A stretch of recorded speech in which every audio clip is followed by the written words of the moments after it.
Okay, welcome to the stage, Pedro Oliveira. Think about the apps you use every day, in your browser, in your cell phone, even in your TV, sometimes in hospitals and schools. Many of these projects, they depend on open source software.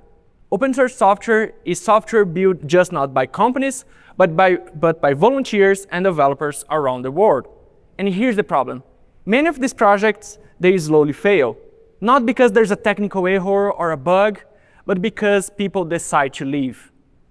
So nowadays, we don't have a good way to measure the software healthy.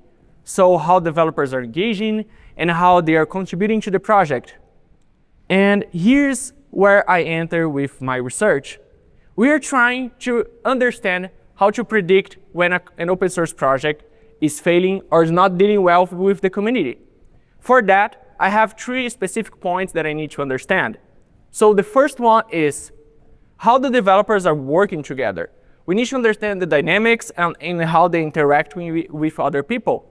Second, so we need to understand how the roles and the responsibilities are shared around these people. So we can understand if we are overloading someone or if they have a good amount of work for everyone.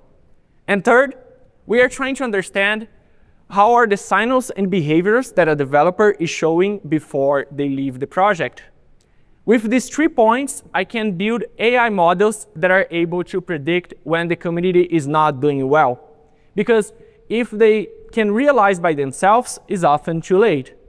And if we give the signs earlier for the community, they're able to share better the responsibilities, to define better roles, and to reduce the burnout around these people. So our goal is to create a better and more sustainable software, because software starts with people and we want them to be more sustainable. And when open source project fails, they're not going to impact just like 10 developers. They're going to impact millions of users worldwide that are depending on that technology to be created and to be maintained. So we are trying to help them to create and be more safe when they're using software. Thank you very much.